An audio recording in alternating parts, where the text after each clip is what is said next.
How's it going? 미국 주식 모아가기입니다.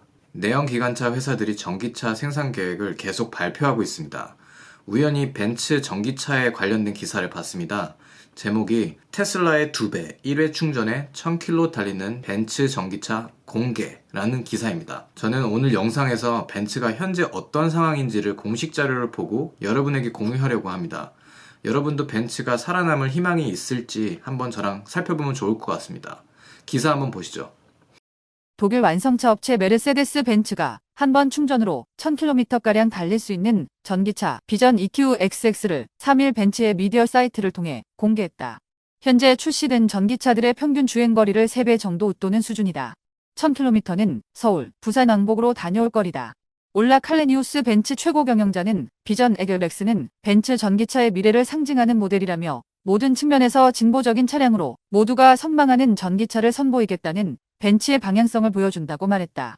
벤츠에 따르면 비전 EQX는 주행거리와 에너지 효율성을 완전히 새로운 수준으로 끌어올리는 것을 목표로 진행된 프로젝트의 결과물이다.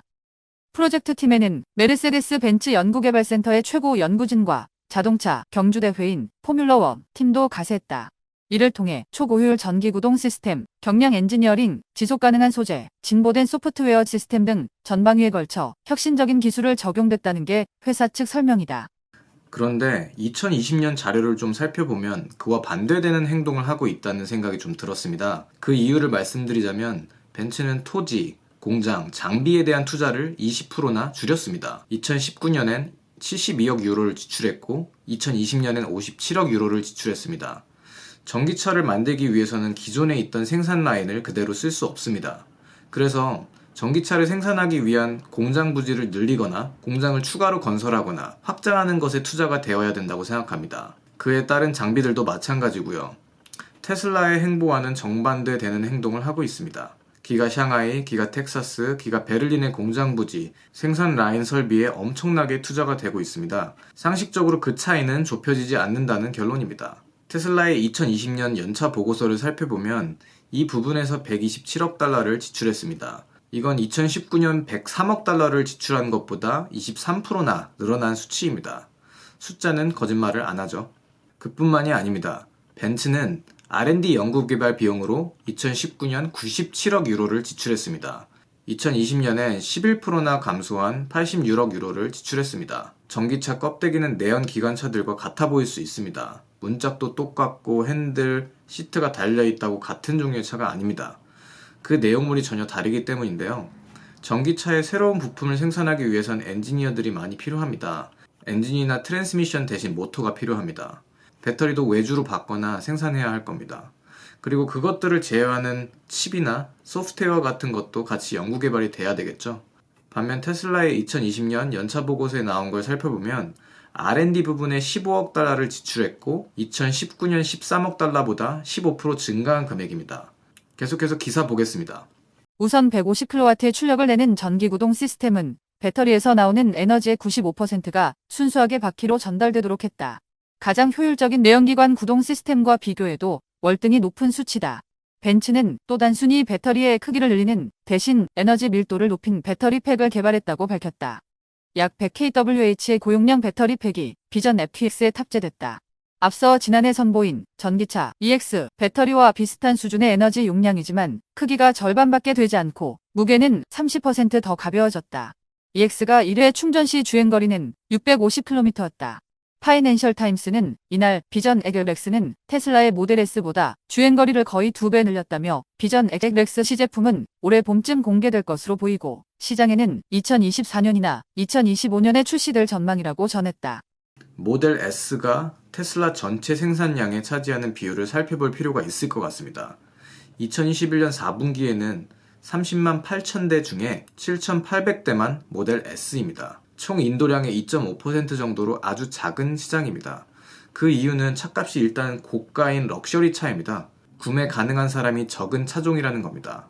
벤츠의 EQXX는 이 작은 고급차 시장에서 테슬라를 이긴다 해도 아주 작은 파일을 가져갈 것이라고 생각합니다. 근데 이조차도 가능할 거라고 생각하냐고요? 전혀 그렇게 생각하진 않습니다.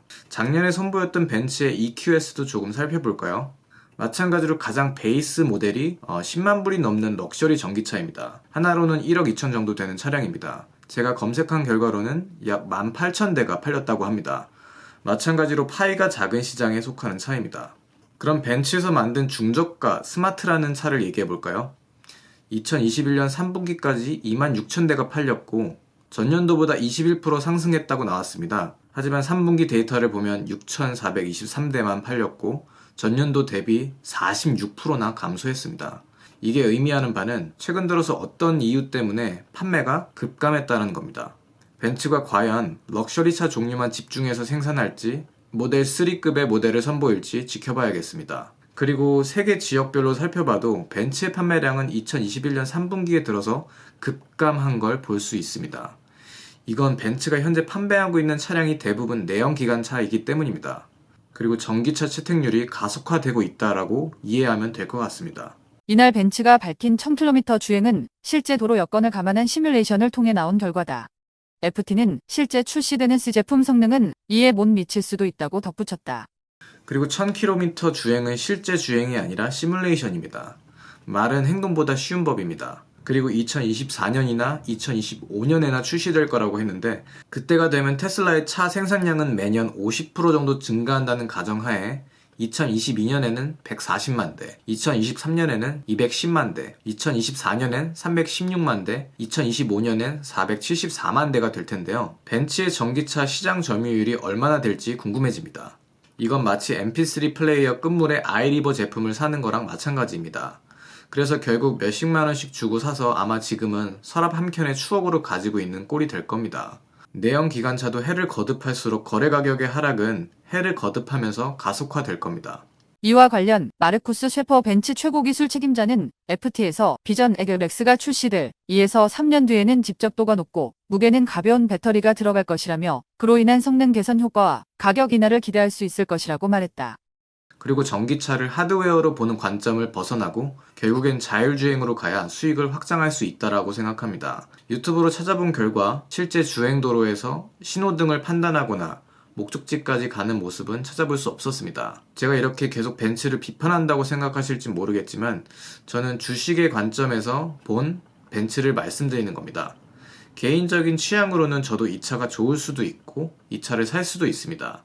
다만 벤츠가 주장하는 내용이 하는 행동과 일치하는지 확인해 봤습니다. 이건 다른 회사도 마찬가지지만 말로만 우린 할 거다 하는 것 같았습니다. 결국 저는 벤츠는 투자 대상으로 적절하지 않고 판매량 데이터를 보면 알 수 있듯이 빠르게 몰락하고 있다라고 생각합니다.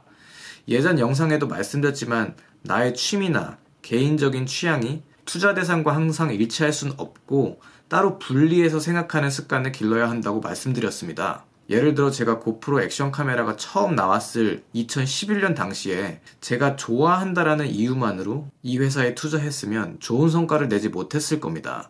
그 이유는 잘 아실 겁니다. 다른 회사들이 쉽게 이 시장에 끼어들어서 비슷한 성능을 내는 제품을 만들 수 있기 때문이죠. 이건 진입장벽이 낮은 비즈니스를 하고 있다는 거고 고프로의 기술이 짜프로에 비해서 소비자로 하여금 더 많은 돈을 지불하는 것을 납득시키지 못했기 때문입니다. 반면 테슬라는 독보적으로 업데이트가 계속되고 있는 FSD가 있고 절대적으로 많은 슈퍼차저 스테이션, 그리고 브랜드 파워, 소비자의 로열티, 그러니까 제품에 대한 충성심을 얘기하는 겁니다. 그 외에도 많은 이유가 있습니다. 결국 소비자들을 납득시킬 만한 이유가 있는 겁니다. 예를 들어서 애플의 액정 닦는 천을 25,000원에 팔아도 팔리는 이유는 구매자의 충성심 때문 아니겠습니까? 제가 내연기관차 업체들의 입장에서 생각해봐도 굉장히 답답한 상황에 놓여 있는 것 같습니다. 그 이유는 지금 내연기관차의 산업붕괴는 벌써 이뤄지고 있기 때문입니다. 그리고 칼로 자르듯이 당장 내연기관차 생산을 멈추고 전기차를 생산해도 모자를 판에 양산할 준비조차 되어 있지 않습니다. 하나만 집중해서 공장, 시설을 짓기도 벅찰 텐데 점으로 가는 내연기관차 생산을 멈추지 못하고 있습니다. 왜냐하면 그게 그 회사들의 젖과 꿀이기 때문입니다. 그게 주 수입원이기 때문입니다. 더 중요한 건 당장 전기차로 전환하더라도 양산이 어느 정도 되는 시점까지는 수익성이 좋지 않기 때문에 여러 해 동안 보릿고개를 넘겨야 하는 상황입니다. 그렇다고 너무 천천히 가자니 도태돼서 이 시장에서 아웃될 것 같고 바로 전환하자니 준비는 안 돼 있고 뭐 그런 상황이죠. 게다가 노동조합이 형성된 회사들은 더욱더 대응하기 힘들 겁니다. 제가 좋아하는 테슬라 유튜버 The Solving Money Problem의 스티브 마크 라이언은 이렇게 얘기합니다. 지금 기존 회사들이 살아남을 수 있는 유일한 방법은 전기차 브랜드를 아예 처음부터 새로 만들어서 새로운 부지의 공장을 새로 지어서 전기차 생산하는 것에만 집중해야 한다. 그렇지 않으면 망하거나 다른 회사에 매각될 거라고 예상하고 있습니다. 저도 굉장히 동의하는 바입니다. 타이타닉처럼 같이 바다에 침몰되는 걸 바라볼 수만은 없죠. 볼보가 폴스타를 분사시켜서 전기차 생산을 하는 것처럼요. 뭐 그런다고 성공을 보장하는 건 아니지만 적어도 전기차에 집중은 할 수 있겠죠. 여러분도 어떤 회사가 살아남을 희망이 있다라고 생각하는지 댓글로 의견 많이 남겨주세요. 오늘 영상이 도움이 됐다면 좋아요, 구독해주시고요. 다음 영상에서 뵙겠습니다. See you later. 미국에 계신 분들은 위불 주식 계좌에 가입하세요. 그러면 3불에서 300불어치의 주식을 무료로 한 개 받을 수 있습니다. 가입 후에 1불이라도 계좌에 이체하시면 8불에서 2000불짜리 주식을 무료로 하나 더 받을 수 있습니다. 최소 총 11불을 주식으로 받을 수 있는 건데요. 영상 밑에 설명란에 링크 해놨습니다. 감사합니다.